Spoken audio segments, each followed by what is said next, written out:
Nuestra Señora del Encuentro con Dios, Canal 27, el canal católico de Arequipa, presenta La Voz del Pastor.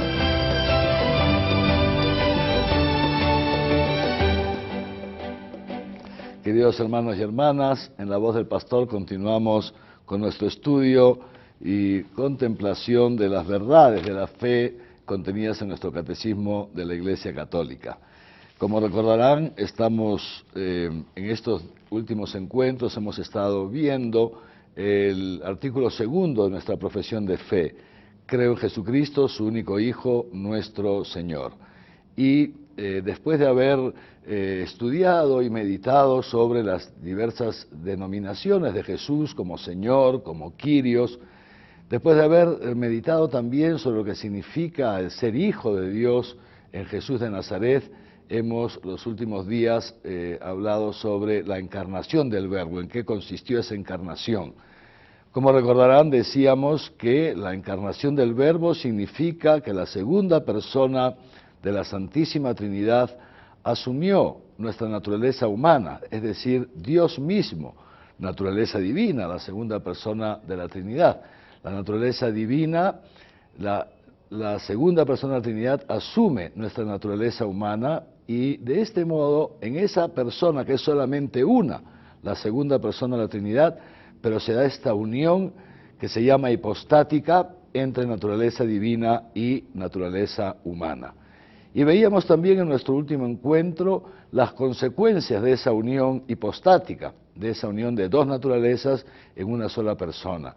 Y decíamos que esa unión no crea una confusión de naturalezas, no, las dos naturalezas coexisten en una sola persona.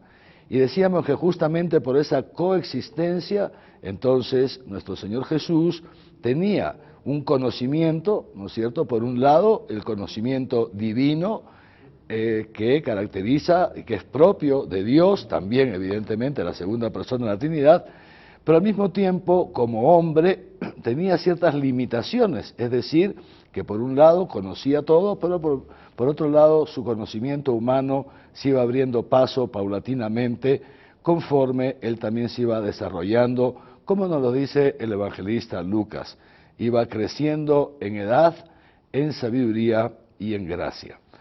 Muy bien, ahora quisiera que demos un paso adelante con los números 475 y siguientes de nuestro catecismo.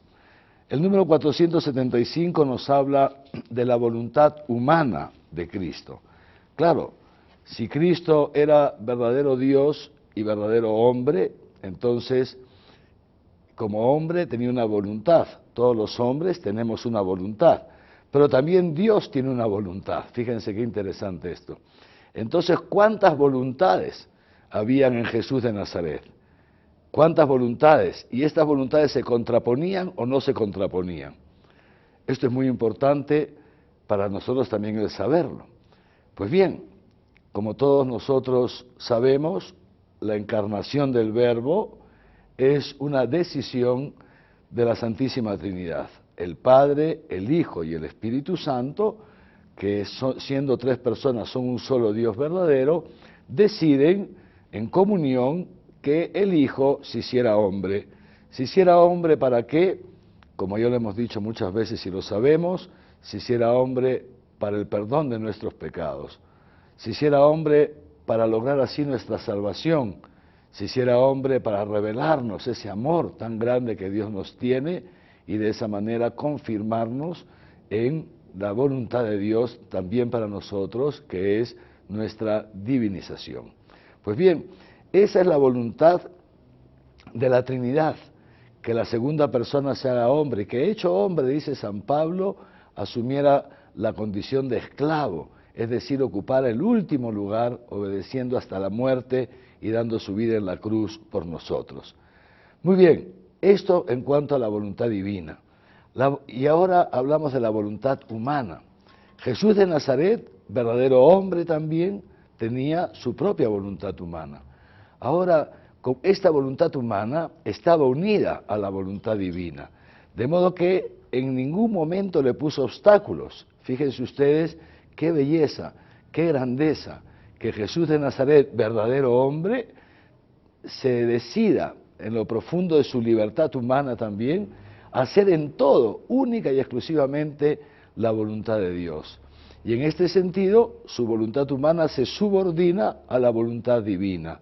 Y de esa manera cumple con el deseo del Padre, con el deseo de la Trinidad, digamos así, de dar su vida por nosotros. Yo quisiera que hagamos aquí un paréntesis. Un paréntesis, ¿por qué?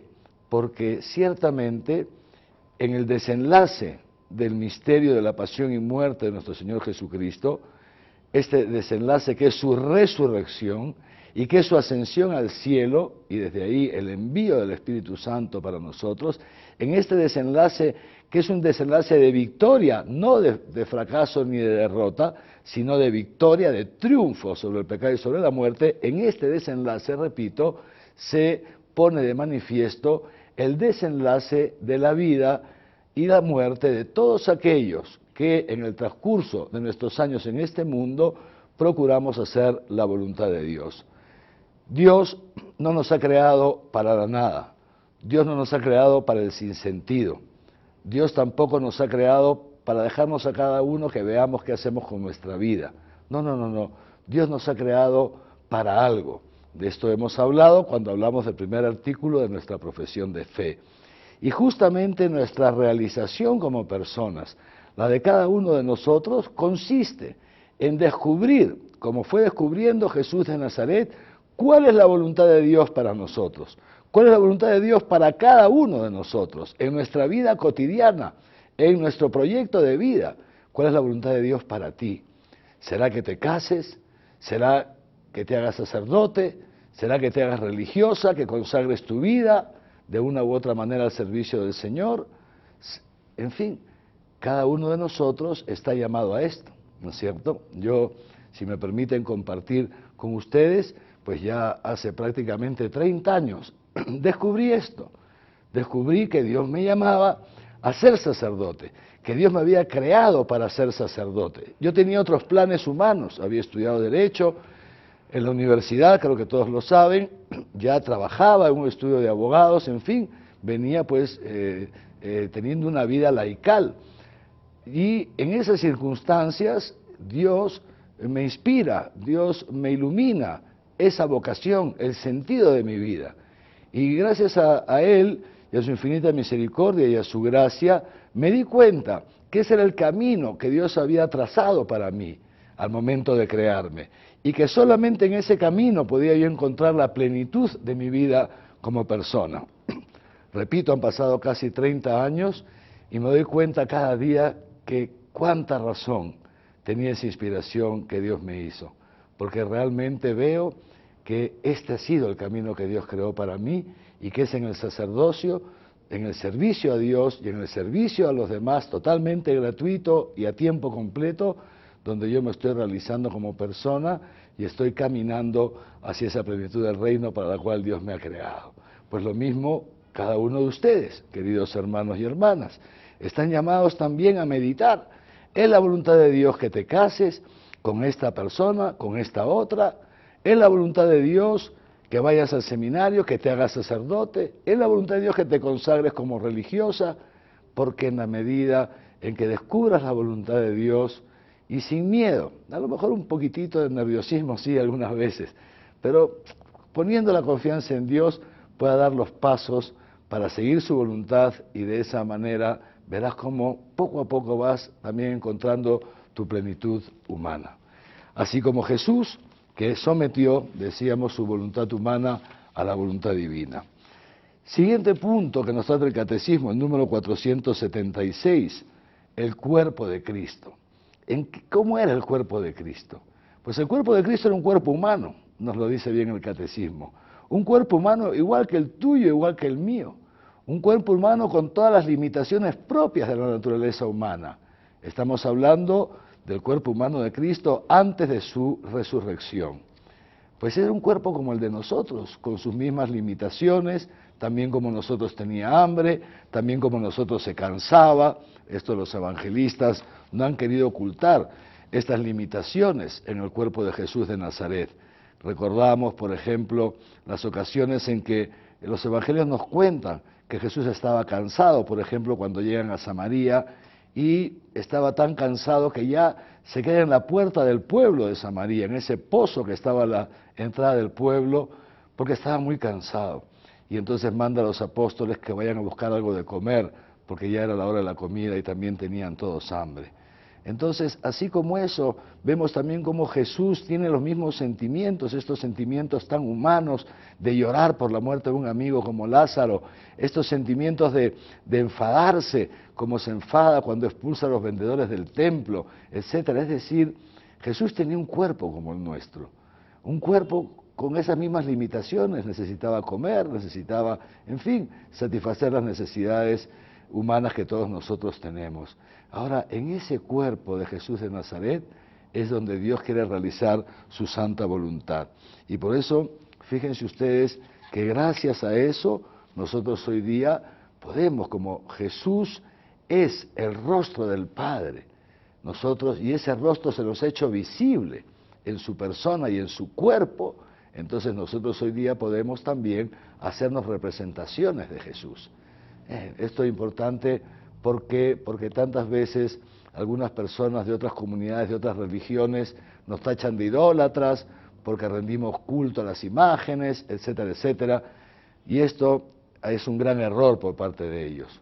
Fíjense, nosotros podemos, gracias a que Dios se ha hecho hombre y ha tomado un cuerpo concreto en Jesús de Nazaret, nosotros podemos representar ese cuerpo de Cristo.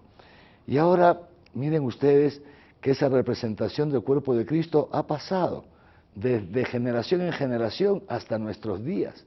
Ha llegado hasta nuestros días, por ejemplo, ese gran descubrimiento de la sábana santa, en la cual ha quedado impreso ese rostro que se atribuye a nuestro Señor Jesús. Pero no solamente ahí, sino que también a través de la tradición, de generación en generación, desde antiguo, se ha venido representando a Jesús, primero en lo que se llaman los iconos, ¿no es cierto?, y luego en lo que se llama la pintura religiosa. Que cada artista, de alguna manera, puede poner algo de su propia inspiración, pero que en el fondo tratan de hacernos presente ese cuerpo de Cristo, ese cuerpo humano de Cristo. Y así como tenemos también otras representaciones de la Virgen María, y tenemos también representaciones de algunos santos, ¿no es así? Y nosotros veneramos las imágenes. Cuidado porque no las adoramos. Aquí hay un error de parte, repito, de algunas personas que no son católicas y que nos quieren, digamos, atribuir que nosotros adoramos imágenes. No, los católicos solamente adoramos a Dios. Dios es el único que merece por parte nuestra lo que se llama el culto de la tríada de adoración. Una cosa es adorar y otra cosa es venerar. Las imágenes las veneramos porque nos hacen presente, de alguna manera, aquello que representan. Y por eso es algo muy bueno que en todas nuestras casas, por ejemplo, que en los lugares de nuestros trabajos, etcétera, etcétera, podamos tener representaciones de Jesús, sea cuadros, digamos así, o pinturas que nos representan su cuerpo, sea también el crucifijo, en fin, que nos hace presentes, pues, ese amor tan grande que Dios nos tiene y que nos ha manifestado justamente en Jesús de Nazaret. Último punto para este encuentro. ¿Cómo amaba Jesús? Ese amor de Jesús. Fíjense, el número 478 llama el corazón del Verbo encarnado. Fíjense qué cosa tan bella. Y entonces el catecismo nos recuerda que Jesús nos amó, y nos amó con un corazón humano. Jesús de Nazaret nos amó con amor divino, y ese amor divino se realizó amándonos en un corazón humano. Y por eso esta devoción que tenemos los católicos al Sagrado Corazón de Jesús. Terminamos con esta cita del Catecismo número 478. Por esta razón, dice el Catecismo, el Sagrado Corazón de Jesús, traspasado por nuestros pecados y para nuestra salvación, es considerado como el principal indicador y símbolo de aquel amor con que el Divino Redentor ama continuamente al Padre Eterno y nos ama continuamente a nosotros los hombres. Si Jesús de Nazaret fue verdadero hombre, y efectivamente lo fue, y hasta hoy día lo es, entonces nos ha amado no solamente con amor divino, sino también con corazón humano. En el mes de junio de cada año celebramos la fiesta del Sagrado Corazón de Jesús. Pidámosle también a Él que nos conceda a nosotros un corazón semejante al suyo. Como dice esa ejaculatoria tan bonita, Sagrado Corazón de Jesús, en ti confío. Y te pido que me concedas un corazón semejante al tuyo, que yo también pueda amar a Dios sobre todas las cosas y al prójimo como a mí mismo, con un amor que sea divino, proveniente del Espíritu Santo, pero un amor que sea también humano, que brote de nuestro corazón. Que los bendiga Dios Todopoderoso, Padre, Hijo y Espíritu Santo, y que su bendición les acompañe siempre. Amén.